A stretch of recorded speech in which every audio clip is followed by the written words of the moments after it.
Hi all. Let's do some more Visual Basic.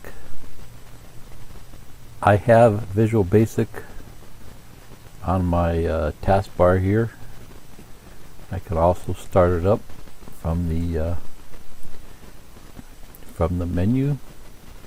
I have it here on my start screen, and let's see if we can find it here.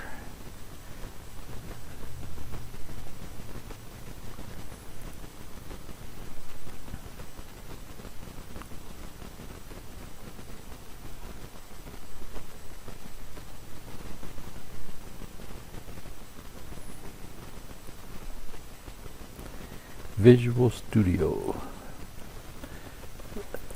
One of my pet peeves is you can never find a Microsoft product.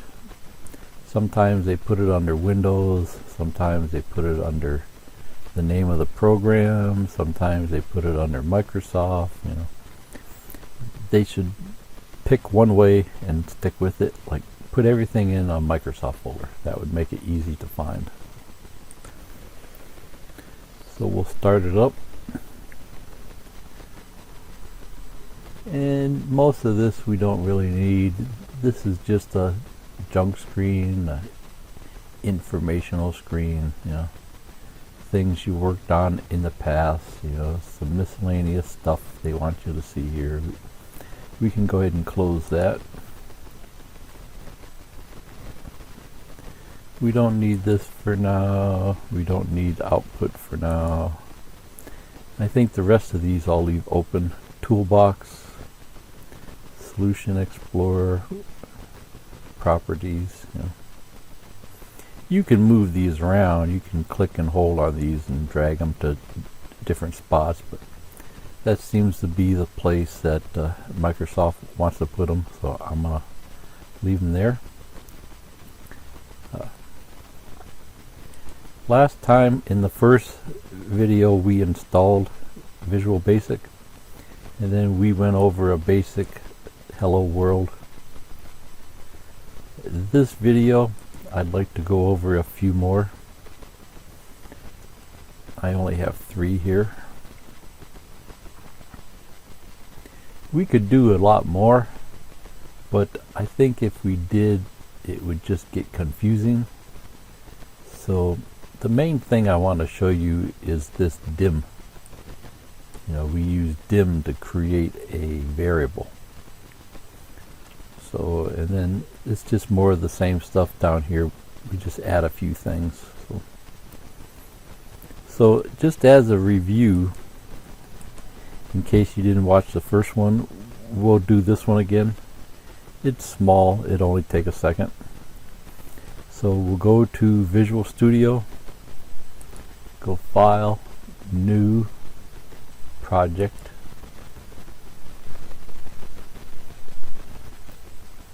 And now it's asking what type of project do you want to create. You know, you can create a C# project, a Visual Basic project, F#, C++, and so on. So we want a Visual Basic project. And then we want Windows, because we're working on Microsoft Windows. You can click through here if you're curious. They're showing the different types of applications that you can create.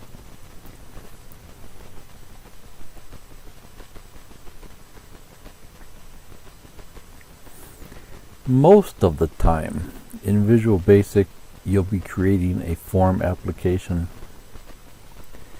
Most of the programs that we do in the near future, we could do them in a console application. That's just like the black DOS screen type thing, and just shows you how the code works.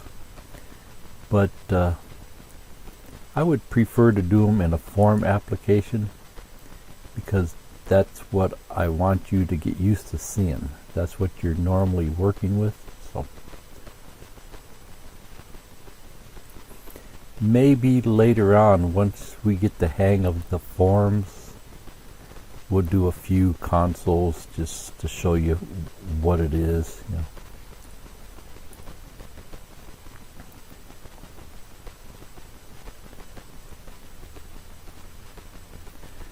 Okay, so choose form application. The stuff down here we don't need to change. This is the name. You can name it anything you want.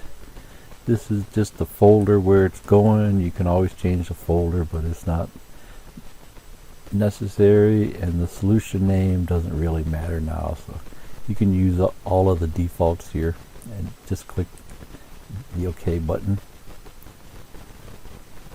It creates the project.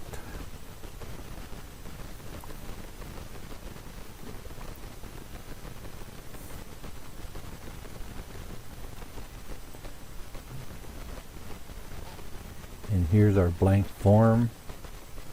Here's our tools. Most of the videos that we'll do will involve going over basic programming things and how to use these guys here on the toolbox. Like, what do you do with the label, and what do you do with the menu, and what do you do with the panel, and so on. So first one was just text box, hello world. Okay, so first thing we need is a text box. Come down here to text box, click, hold, drag. We have a text box. Now we need a button. We can grab a button. And now we double click the button and it creates a function. This is our function. Don't worry about all this stuff around it for now. That's some pretty heavy duty stuff. But just understand that we're creating a function. A function is just a block of code. When we click that button, it's going to run this function here. So we want to put some code inside this function. Spacing is optional. It doesn't really matter. So I'm just going to cut and paste this in.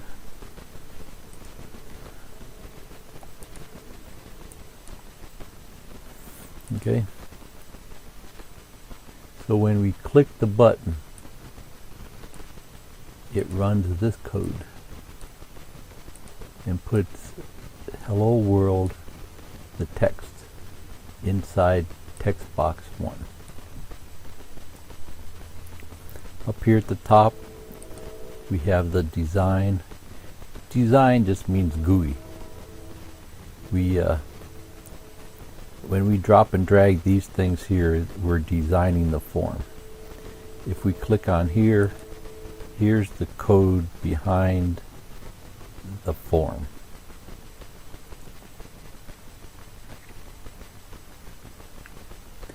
Text box 1. See, if we click here, we have the text box selected. Then down here in the properties, it says properties. We have the properties for text box 1. And then we have all these properties on the text box that we can change. We can choose one here and then change the property on this side. We can click one here and then change the property on this side. That's kind of what Visual Basic is based on, that type of thing. That's what makes it nice. You can build applications just by clicking on things and changing a property. Of course, you have to write a little bit of code in the background, but quite a bit of it is done with the GUI. So text box 1, and then we come down to the text property, and you can see the text property is blank. There's nothing in there. So what we're saying with this code here is to take hello world, go to text box 1 and put hello world in the text property.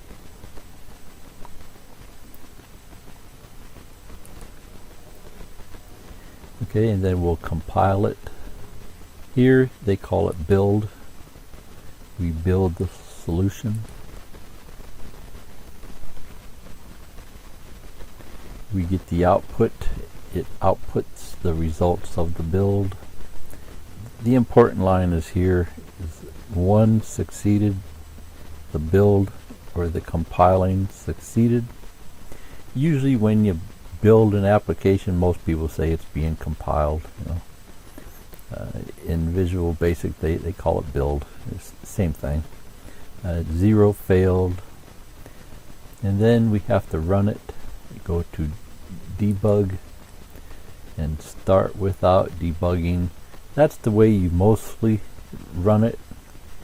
If you have a problem with your code, you can choose this guy here, and it'll walk you through your code a step at a time, and you can try to find the errors inside your code, but for now you don't have to worry about that. So start without debugging just runs the application.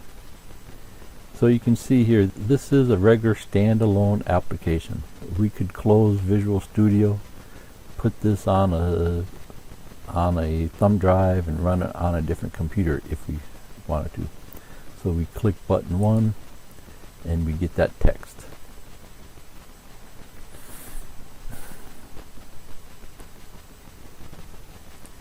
Okay, and then in the previous video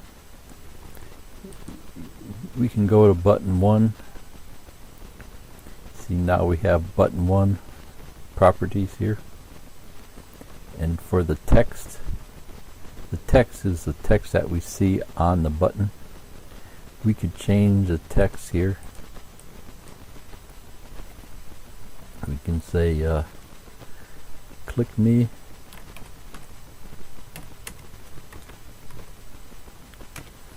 and now we've changed the text here. And in the previous one we added another button, and now we have 2 buttons. Button 2, we change the text to clear. That's our clear button to empty the text box. Now we have to click this button. Okay, don't click the form, but click this button. Now you can see we have 2 functions. One function for button 1 and a second function for button 2. And I'm just going to copy this here.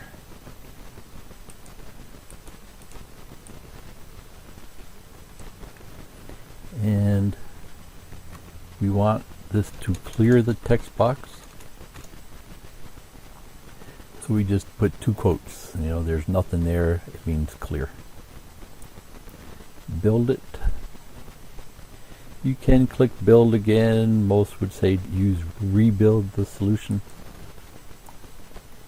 So it succeeded. The reason why you would want to do that is, let's say it's a big application that may take a while to compile. Well, if you choose rebuild, it only goes to the changes. It doesn't rebuild the whole thing. And then we can run it.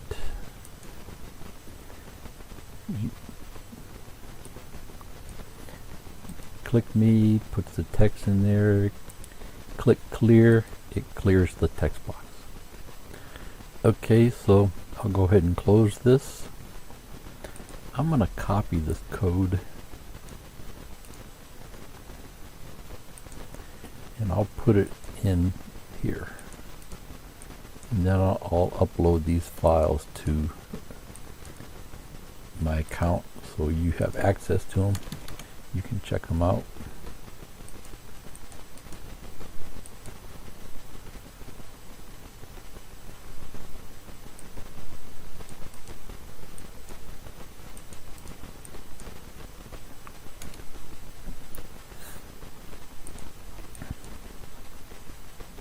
So,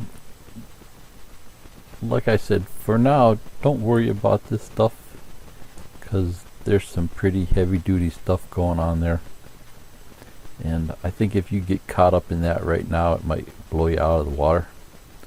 So the whole purpose of coming to a YouTube video is that I can make it a little easier. We're not actually in a college class.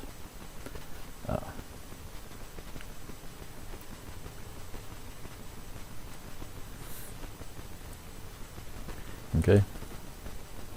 So next, we'll do the number 2 file.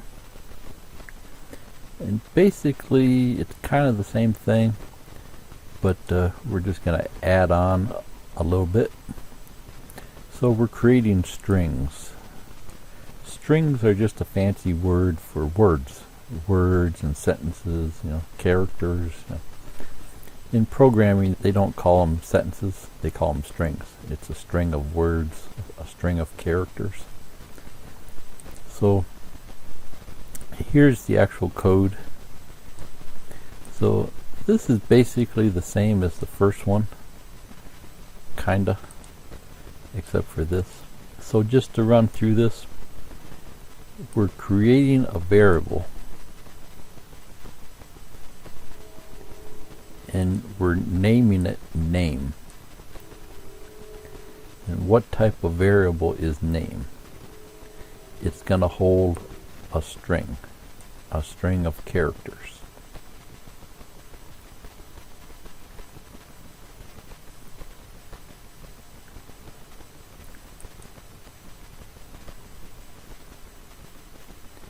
Okay, so we have a variable named name.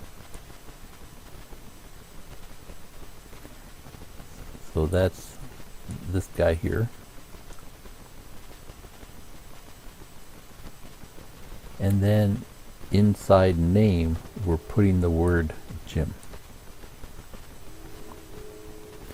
So let's run this, and it might make more sense if we run it. So we'll just copy that code, and we'll come over here and paste it in. And then I gotta change this here to name.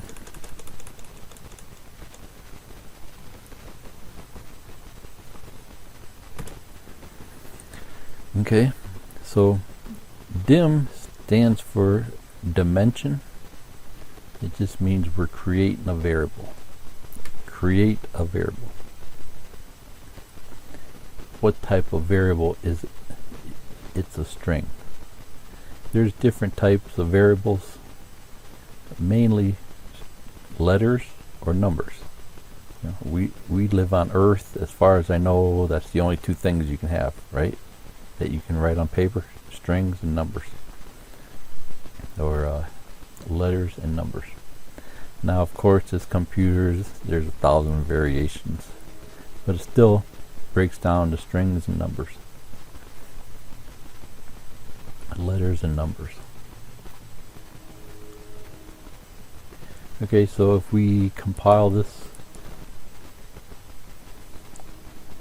and then we run it, click the button, and it puts Jim inside the text box. So we created a variable called name. Name is going to hold a string, and then inside name we put the characters JIM. When we click this button, it runs this code and gets the variable name and sticks it in textbox1.text.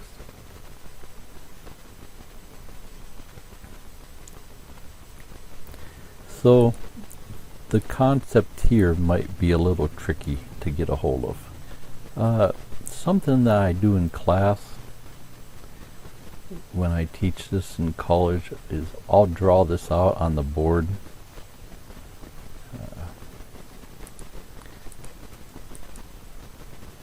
Let's say we're creating a variable.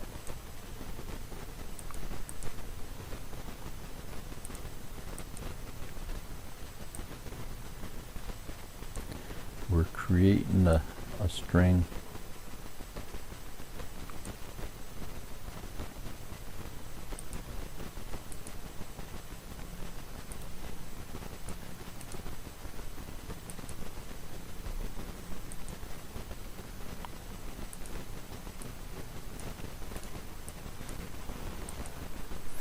Okay, so when we create this here, you can think of it like this.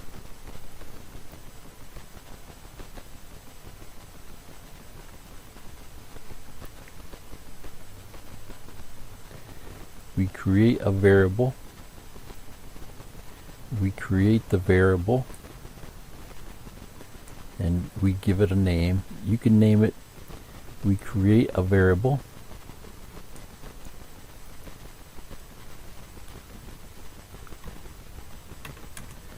Dim name. This name, you can name it just about anything. A, B, C. Just there might be a few things you can't use, but just for the most part, you can name them just about anything. What type of variable is name? Variable is a string. It's going to hold characters or words or sentences. It's a string. And then what do we put in it? We can put just about anything in there. We put the characters JIM in there. Okay, so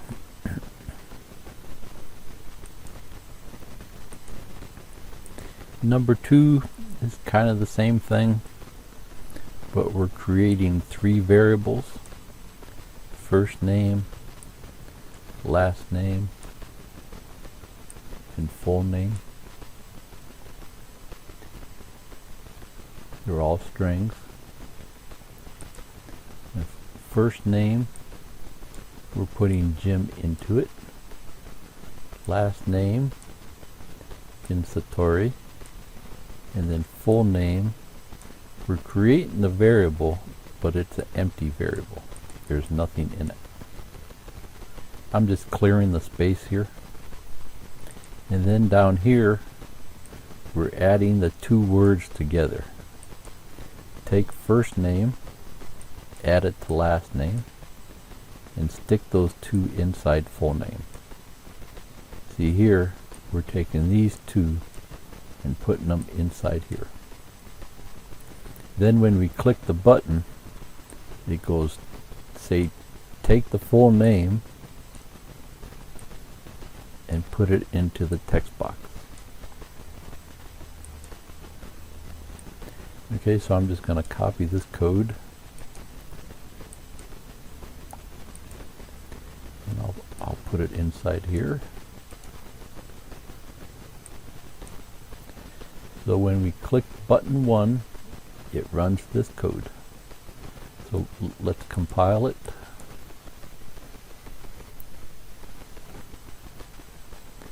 Then we'll run it. I'll click the button and put my name inside the box. Then we can clear it. Now you can see there's no space here. We didn't tell it to put a space in.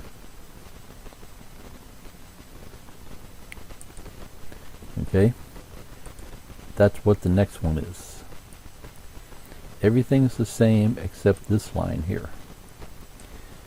When we put these 2 variables inside full name, we add a space here.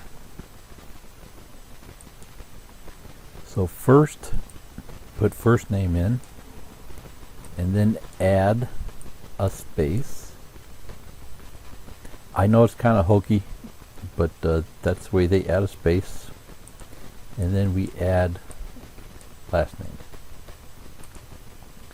Everything else is the same. So I'll just copy this code, paste it into here.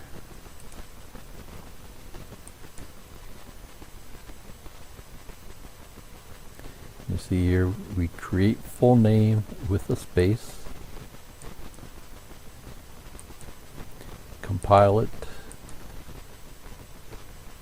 everything succeeded, run it,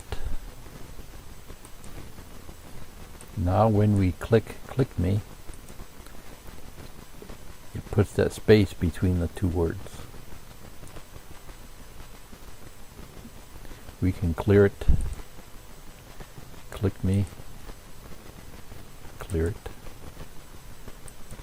Okay, so there's a lot more that we can do with strings, but the main thing I wanted to show you is that we use the dim. We'll do different types of variables in the next video. Okay, see ya. Bye.